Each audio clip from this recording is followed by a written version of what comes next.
अस्सलामु अलैकुम वरहमतुल्लाहि वबरकातुह नहमदुहु व नुसल्ली अला रसूलिहिल करीम अम्मा बअद फ़अऊज़ु बिल्लाहि मिनश शैतानिर रजीम बिस्मिल्लाहिर रहमानिर रहीम। Welcome to my channel Quran and Tajweed with me. उम्मीद करती हूँ आप सब लोग खैरियत से होंगे। अल्लाह ताला से दुआ है कि अल्लाह ताला तमाम मुसलमानों पर अपनी नज़र करम बनाए रखे। तो जैसा कि आप लोगों को मालूम है कि हम अपने 5 लेसन कंप्लीट कर चुके हैं और आज नंबर 6 कंटिन्यू करने जा रहे हैं, जिसमें हम पढ़ेंगे तख्ती नंबर 2 के मुरक्कब हरूफ। इससे पहले हम हरूफ तहज्जी को मखारिज के साथ पढ़ना सीख चुके हैं और भी काफ़ी हरूफ हम पढ़ चुके हैं, जिनको मैंने आपसे कहा था कि याद रखना ज़रूरी है कुरान पाक को तजवीद के साथ पढ़ने के लिए। तो वीडियो शुरू करने से पहले आप लोगों से एक छोटी सी रिक्वेस्ट है, अगर आप लोग मेरे चैनल पर नए हैं तो मेरे चैनल को सब्सक्राइब कर दें, साथ में बेल आइकन को भी प्रेस कर दें ताकि मेरी हर नई आने वाली वीडियो का नोटिफिकेशन आप लोगों को मिलता रहे।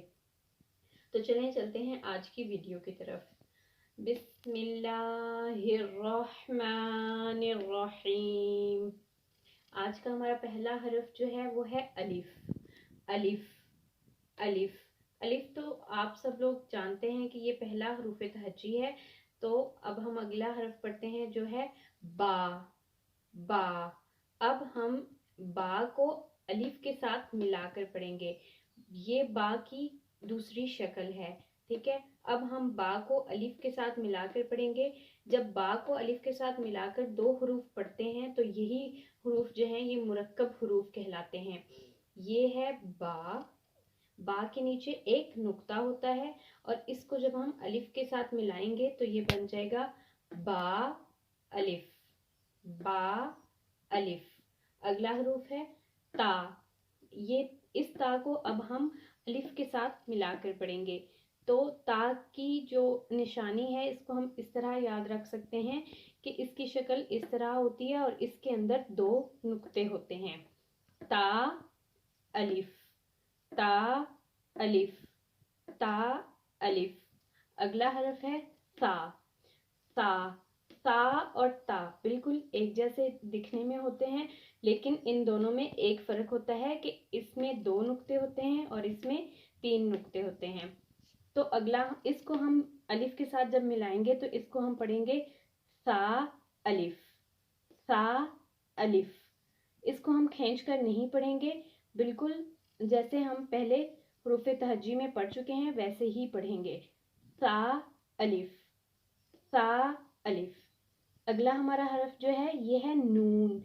ये नून की शक्ल है और ये भी इनकी तरह वैसे तो होता है, लेकिन इसमें यह इनमें सब में ये फर्क होता है कि नून के अंदर एक नुक्ता होता है। नून अलिफ, नून अलिफ, नून अलिफ। और अब हमारा जो अगला हरफ है वो है दाल। दाल, दाल अलिफ, दाल अलिफ, दाल अलिफ।